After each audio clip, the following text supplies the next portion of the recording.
स्वागत है ब्रेक के बाद आपकी बात में। और डॉक्टर रमेश पोखरियाल निशंक जी इस वक्त मेरे साथ मौजूद है और बड़ी अच्छी चर्चा चल रही है।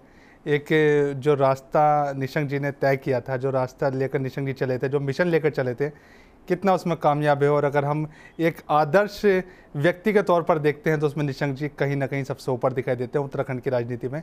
निशंक जी, एक कविता मैंने आपकी पढ़ी थी कि अभी भी है जंग जारी और वेदना सोई नहीं है। ये क्या फिट बैठती है आपके ऊपर पूरी तरह? ये कविता बहुत छोटी सी है जी। और ए वतन तेरे लिए जो मेरा कविता संग्रह है, जो गीत का संग्रह है, जब राष्ट्रपति अब्दुल कलाम साहब ने इसका लोकार्पण किया था तो उनको ये कविता बहुत पसंद आई थी। तो उन्होंने उसको टाइप करके बड़े उसमें रखा था कि अभी भी है जंग जारी, वेदना सोई नहीं है, मनुष्यता होगी धरा पर, संवेदना खोई नहीं है। क्योंकि जंग तो देश की आज़ादी के बाद भी जारी है और इसलिए तब तक जारी रहेगी, क्योंकि अभी वेदना जो वेदना है, तौर पर क्या जंग लेकर चल रहा हो, क्या रास्ता लेकर चल रहा हो। हाँ, लेकिन व्यक्तिगत तौर पर भी इस जो वेदना और संवेदना की मैंने बात की है, उसको यदि आगे बढ़ाना है, उसको रास्ता निकालना है, तो उसके आगे की दो पंक्तियों में काफ़ी कुछ समाहित है कि क्या है बलिदान जीवन, निर्बलता ढोई नहीं है, कह रहा हूँ ए वतन तुझसे बड़ा कोई नहीं है, तुझसे बड़ा कोई नहीं वतन है, से बड़ा कोई नहीं, अंत तो वतन से ऊपर कोई नहीं है। और दूसरी बात, समाधान वही कर सकेगा जो निर्बलता ढोएगा नहीं, बल्कि उस सीमा तक जहाँ अपने प्राणों की आहुति भी देने की ज़रूरत होगी, तो उस सीमा तक जिद करके उस वेदना के निस्तारण के लिए जो काम करेगा तभी कोई समाधान होगा। ये उसका निष्कर्ष है। तो अटल जी के आदेश पर आप राजनीति में आए। अटल जी के आदेश के बाद आप जो आपको जिम्मेदारी मिली उत्तराखंड के निर्माण से पहले देखिए, उत्तराखंड के बाद देखिए, एक मिशन जो था आपका, एक मिशन विज़न जो लेकर चले थे आप, उस विज़न में कहाँ तक पहुँचे हैं आप? देखिए, मैं ये कह सकता हूँ बहुत भरोसे के साथ कि मैंने राजनीति में कभी समझौते नहीं किए। राजनीति में मैंने कभी दबाव नहीं न किया, न दिया, न सहा। और मेरा सौभाग्य है कि कभी मुझ पर किसी का दबाव नहीं रहा, कभी नहीं रहा। जो वक्त मेरे को राजनीति में मिला उसका मैंने बेहतर तरीके से, जितनी मेरी शक्ति सामर्थ्य था, जितना मेरा वजन था, जो मेरा मिशन था, उस सब को मैंने अहरनिश किया। मैंने 24 घंटे में से 20 घंटा काम किया है।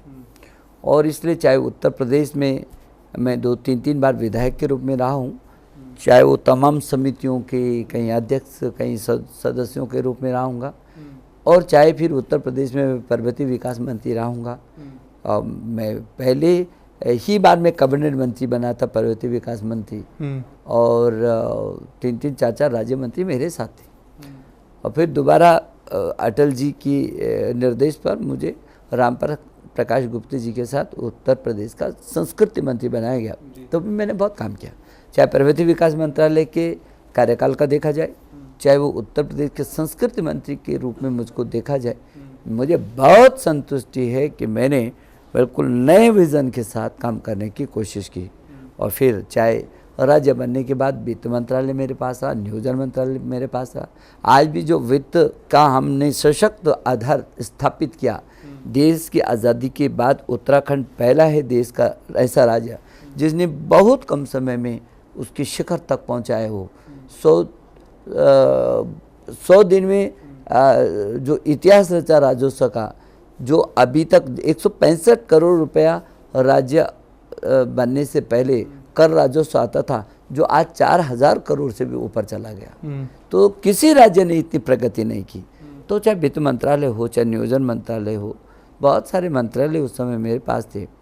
फिर मैं 2007 में स्वास्थ्य मंत्री बना, और स्वास्थ्य मंत्री के रहते हुए भी चाहे 108 नंबर की गाड़ी रही हो, जिसने अपने एशिया में अपना इतिहास बनाया है, और जिसने तमाम लाखों लोगों के जीवन की रक्षा की है, और स्वास्थ्य मंत्री के रूप में चाहे वो सचल चिकित्सालय 1 करोड़ का ऐसा चिकित्सालय जिसके अंदर अल्ट्रासाउंड मशीन हो, एक्सरे मशीन हो, ईसीजी हो, तमाम विशेषज्ञ डॉक्टर हों, और वो दौड़ता हुआ सड़क पर दौड़ता हुआ अंतिम छोर के गांव तक भी वो 1 करोड़ 1.5 करोड़ का अस्पताल दौड़ रहा हो, लोगों ने कल्पना भी नहीं की होगी। तो तभी हमने बहुत काम किए, और चाहे विज्ञान प्रौद्योगिकी रहा, मैंने विज्ञान सिटी की स्थापना की, बहुत सारे काम उस समय भी किए।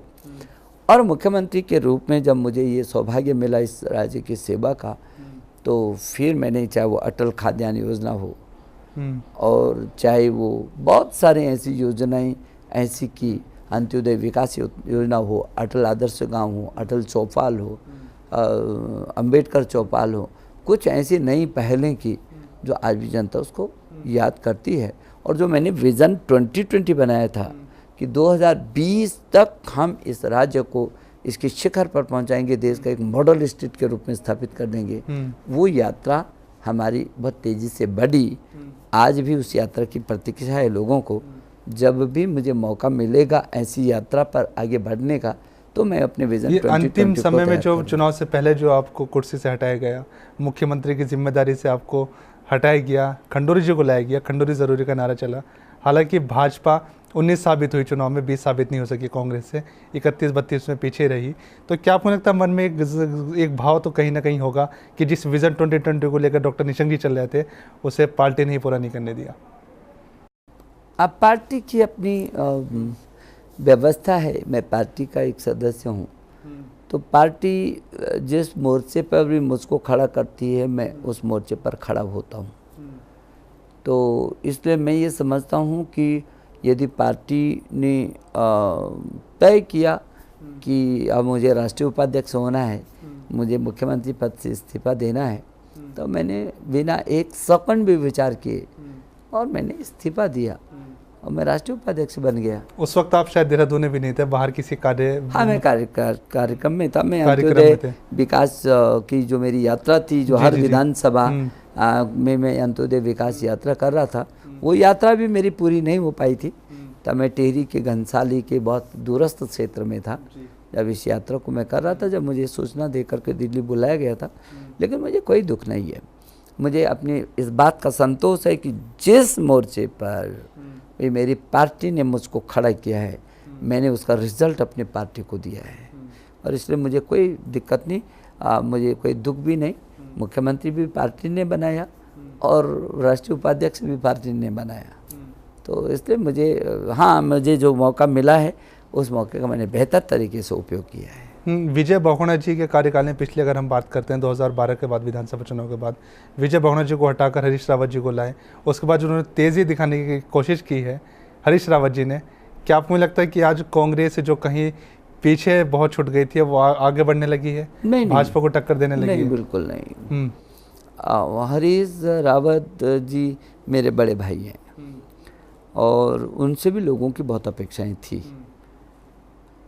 इतनी जल्दी करने की जरूरत नहीं थी उनकी कि लोगों में अविश्वासी हो गया, ये आदमी केवल बोलता बोलता करता कुछ नहीं है।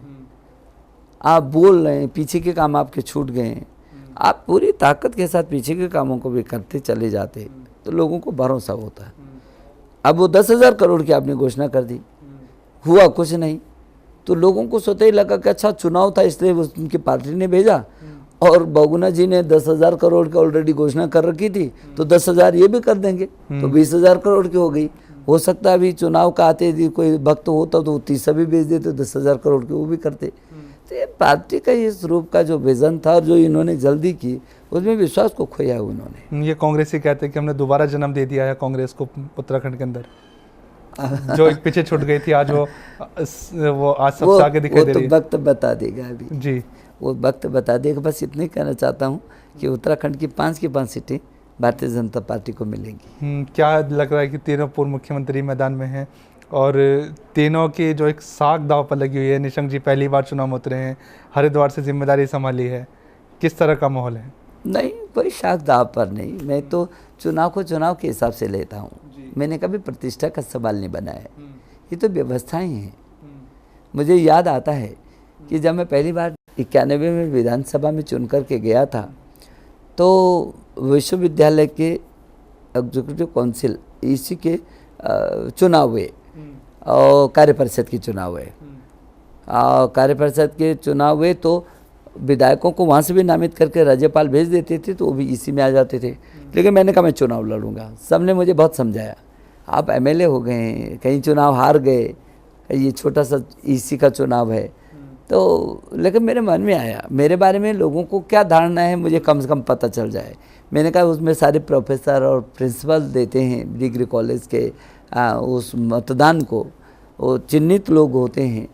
तो मैंने चुनाव लड़ा तमाम लोगों के मना करने के बाद भी, और मैं जीता। हार भी सकता था, तो हार जाता तो मेरी प्रतिष्ठा दांव पर लग गई। मैंने कभी नहीं देखा। मैंने इतना ज़रूर, अभी भी हरिद्वार से तो मैं चुनाव लड़ना नहीं चाहता था, मेरा मन भी नहीं था। अभी तो मैं एमपी के चुनाव के लिए तैयार ही नहीं था मन से। लेकिन मेरी पार्टी ने आदेश दिया कि हमको तीनों पूर्व मुख्यमंत्रियों को चुनाव में लड़ाना है। ठीक है, आपने मन बना दे तो मैं भी मन बनाता हूँ, और मैंने मन बनाया। ये जो भाजपा की अगर आज हम बात करते हैं, जो ये गुटबाजी वाली बात चलती है कि 3 खेमे हैं, एक निशंक जी का खेमा है, कोश्यारी जी का खेमा है, खंडूर जी का खेमा है, और ये बच्चीदा नाराज़ है, मदन कौशिक जी नाराज़ है। क्या ये एकजुटता दिखाने की कोशिश नहीं करती भाजपा, या फिर ये जो बाहर बातें निकलती हैं, ये जो अंदरूनी बातें, जो पार्टी फोरम की बातें मीडिया के सामने आती हैं? नहीं, ऐसा तो कभी भी नहीं हुआ होगा। अब किसी ने कभी ये नहीं बोला होगा कि निशंक जी के गुट ने ये कर दिया, कभी भी नहीं। हमारे यहाँ गुट है ही नहीं। निशंक जी ने गुटबाजी पर कभी भरोसा किया ही नहीं।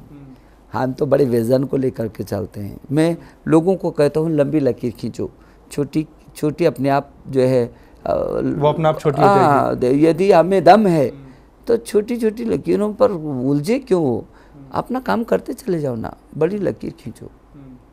और मैंने वही जीवन में किया। मैंने कभी किसी को छोटी लकीर को या लकीर मिटाने की कोशिश नहीं की। मैंने बड़ी लकीर खींचने की तो कोशिश की, लेकिन ज़बरदस्ती किसी को वो करने की कभी भी कोशिश नहीं की। गुटबाजी कुछ नहीं है यहाँ, सभी लोग एकजुट हैं। थोड़ा बहुत जब बड़ा परिवार आता है तो छोटी छोटी बातें कभी आती हैं, लेकिन वो समय रहते निस्तारित होती हैं। तो ये जो पीछे से आपके पीछे जो एक वो जो देखा ही दोनों पार्टी में, भाजपा भी, कांग्रेस भी कम नहीं है, भाजपा भी जो पीछे कुर्ता खींचने वाले लोग जो होते हैं ये, हाँ, मेरी ताकत बढ़ी है, इसमें कोई दो राय नहीं। बहुत सारे लोग हैं जो मेरे को जानकारी मिलती है तो मैं निराश नहीं होता हूँ। मुझको लगता है मेरी ताकत बढ़ रही है। यदि सब लोगों का केंद्र निशंक बना है, टारगेट निशंक बना है, तो ये मानना चाहिए कि निशंक की ताकत बढ़ी है, और मैं और मजबूती से उस ताकत को आगे बढ़ाता हूँ। मेरे साथ लोग जुड़ते हैं। मेरा सौभाग्य है कि लोग मुझ पर भरोसा करते हैं, क्योंकि कभी मैंने ज़िंदगी में किसी को राजनीति में धोखा नहीं दिया। जो कहा ताकत के साथ कहा, हुआ या नहीं हुआ इस बात की मैंने परवाह नहीं की। और मैंने इस बात की भी परवाह राजनीति में नहीं की कि यदि मैं ये निर्णय लूँगा तो मेरा हित होगा या अहित होगा। मैंने कभी इस बात की परवाह नहीं की, चिंता ही नहीं की। जो मेरे दिल दिमाग में आता है, जो समाज के लिए, मेरे पार्टी के लिए ठीक होता है, वो निर्णय मैं लेता हूँ और करता हूँ फिर। तो ये अब अंतिम सवाल पूछता हूँ निशंक जी, जो शिक्षक से मुख्यमंत्री तक पहुँचे, ये सफ़र कहाँ कितना लंबा है, क्या उद्देश्य लेकर चले हो? उत्तराखंड के विकास की बात करें या फिर उस वतन की बात करें जो अभी आप कविता का माध्यम से कहता है वतन सबसे ऊपर है, क्या उद्देश्य है आगे? उद्देश्य तो काम करने का ही है। मैं अपने उत्तराखंड को, हम सब लोग मिल कर के एक ऐसे धरती का स्वर्ग बना दें, इसलिए मेरे दिमाग में था कि इसमें आयुर्वेद आयुर्वेद का समावेश है। हमारे पास संजीवनी बूटियाँ हैं। प्रकृति ने इतना बेशुमार सौंदर्य दिया है कि पूरी धरती का ये स्वर्ग है। सैकड़ों स्विट्जरलैंड समाये हैं मेरे उत्तराखंड में। हमारे पास जैव विविधता है, हमारे पास जवानी है, हमारे पास पानी है, हमारे पास सब कुछ है। शिक्षा का बड़ा हब है। इसलिए इस देश को एक ऐसा पुंज दिया जाए भेंट में, जब पूरी देश और दुनिया को गौरव हो सके उत्तराखंड पे, वो विजन है। मेरा भरोसा है कि उत्तराखंड में असीम शक्तियाँ हैं, और एक न एक दिन हम उनको उभार करके दुनिया को ये बता सकेंगे कि ये छोटा सा गुलदस्ता पूरी दुनिया के लिए बहुत महत्वपूर्ण है। धन्यवाद निशंक जी। तो डॉक्टर रमेश पोखरियाल निशंक जी इस वक्त मेरे साथ मौजूद थे आपकी बात में, और जो मिशन और विज़न लेकर डॉक्टर निशंक जी चले थे, चाहे वो शिक्षक से राजनीति का सफ़र हो, अटल जी के आदेश पर कहा उन्होंने कि राजनीति में प्रवेश किया और राजनीति में भी उन्होंने शिखर को छुआ। उत्तराखंड के मुख्यमंत्री बने, मुख्यमंत्री बनकर उत्तराखंड की सेवा की, लेकिन कुल मिलाकर जो गुटबाजी या फिर जो आपसी खींचातानी रहती है उसका शिकार कहीं ना कहीं डॉक्टर रमेश पोखरियाल निशंक जी भी हुए।